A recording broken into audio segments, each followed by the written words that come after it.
In a recent interview with the CEO of Take-Two, Strauss-Zimek, give me all your money, it was revealed that Take-Two is better than everyone else at remastering video games, and everyone else must bow down because they are kings. All jokes aside for a second, Mr. Strauss over here did say some interesting things in the interview.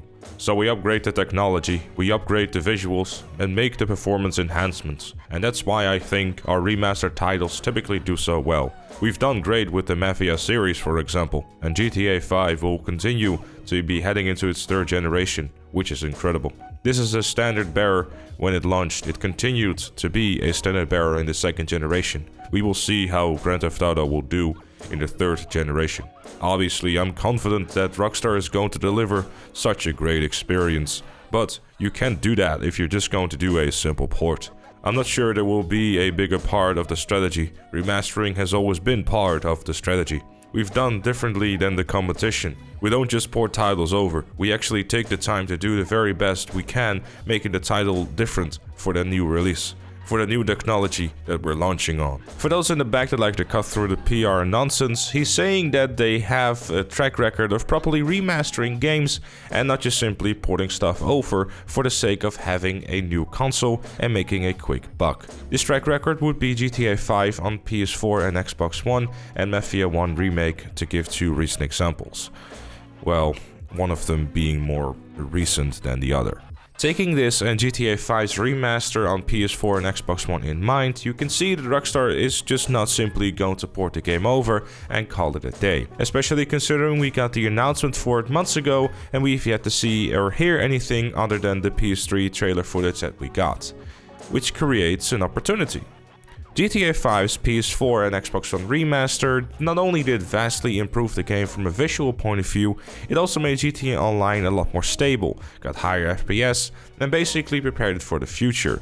And when I say higher FPS, I mean 30 FPS obviously, because if you play GTA on the Xbox 360 during the summer before the game came out on PS4 and Xbox One, it was rather rough. It was freezing a lot and the game just became literally unplayable. And well, first person should definitely also not go unnoticed too, as it's definitely the biggest change that they did to the game. The main thing that this highlights is pretty simple. Rockstar has the golden opportunity to improve the current state of the game and future-proof it yet again. Especially when it comes to the PC version, because well, I don't think I have to point out the obvious. But I'm going to anyways. All the versions of the game are showing their age, especially on console. Sure, if you're fortunate enough to have a PS5 or Xbox Series X, you're gonna be totally fine in running the game at a stable frame rate. But even on the Pro consoles, that being the PS4 Pro and the Xbox One X, performance can still be a bit rough around the edges. PC too is suffering from this, and with the recent discovery that the loading times on PC could be cut down by a whopping 70%, if one dev spends a day changing a few things, although I'm sure it's not really that simple. It goes without saying that with GTA 5 being back on the cutting room floor, the game can get the 2021 facelifts it so desperately deserves. Let's talk PC version for a moment. Personally, I am fortunate and or silly enough to have a high-end PC. 2080 Ti, i7, that sort of stuff. However, when I'm in an online lobby, I can see my FPS drop all the way to 45. And if anyone on PC is brave enough to go over that magical 140 FPS marker, well then your game will just simply break. GTA 5 on PC was developed when 144Hz monitors weren't that big of a deal just yet, which nowadays is completely different. So for that reason, I would assume that the game never really was fully optimized for it, and well, with every update that the game releases, the performance on PC and consoles are just simply getting worse and worse. Not to mention the performance we get on Kaiparico Island, which is rough. The game desperately needs some more optimization, and while we're at it, perhaps Rockstar can look into adding some 2021 features to the PC version of the game, like ray tracing, NVIDIA DLSS, higher and more stable FPS, etc, etc.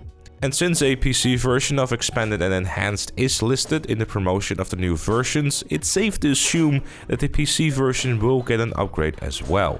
Whether that's a new version or a patch, we currently do not know. But if it's substantial enough, I wouldn't be surprised to see an expanded and enhanced version for PC as well. And well, it goes without saying, Rockstar, for the love of all that is holy, please, and I mean please, bump up the security of the PC version so those mothers go back to the hole that they came from. Social Club is a mess. Please, fix it. Thanks. As for consoles, obviously I have one big wish. 60 FPS. I know that sounds crazy in 2021 that you have someone on a YouTube video begging a developer to give 60 FPS on consoles, but you know, the game is kind of old. I frequently use the PC version for content and well, going back to 30 FPS is rough. GTA 5 feels like a completely different game when played on 60 FPS. Menus are much snappier, the game feels a lot more responsive, and it feels overall much less clunky than it does on the current console versions. Having better looking visuals is nice, but I'd rather have them focus on the performance of the game instead of making the game look like a Picasso painting. The expanded and enhanced versions have the golden opportunity to overhaul the game in a big way. Call it the big reset. Clean up the menus, organize things a bit better, give the background operations a look to vastly improve loading times, perhaps use the time to rebalance a couple of things to switch up the meta for vehicles, weapons and races. Fix cars that are broken because of advanced handling flags and broke my heart in two when I saw the entity XXR turn into what it became, that poor entity. I had such high hopes. And for the love that all is holy, please take a serious look into matchmaking, because there really is no such thing as a quick race or a quick TDM inside of GTA Online. Say what you want about Red Dead Online, but at least in that game, stuff loads a lot quicker and you can very quickly find yourself a PvP match if people are actually playing it. Sure, RDO definitely lacks the maps for it, but GTA Online could do the same thing that Red Dead Online is doing by having a featured set of maps and modes with default settings that can't be changed, so people can just quickly hop into a race or a team deathmatch and just have some quick fun. Also, all the different types of races really need some sorting out too. The amount of times I just simply want to play some old school Rockstar races or just play some land races and I keep getting stunt races just shoved down my throat is really irritating too. GTA Online just has so much content in the game that it really is a nightmare to find a populated lobby for a race or a deathmatch that you want to partake in. And worst of all, if you have a match that you don't really feel like, here's another minute-long loading screen. Enjoy! It just takes the flow out of the game, and I really hope that Rockstar can learn from what they've done with Red Dead Redemption 2 in terms of a technical standpoint and improve GTA Online in a way that it deserves. Those are just some of my thoughts. Of course, I'd love to know what you think down in the comment section down below. What are your hopes, expectations, and wishes for expanded and enhanced on whatever platform you're playing on? Leave a like if you enjoyed, subscribe for more.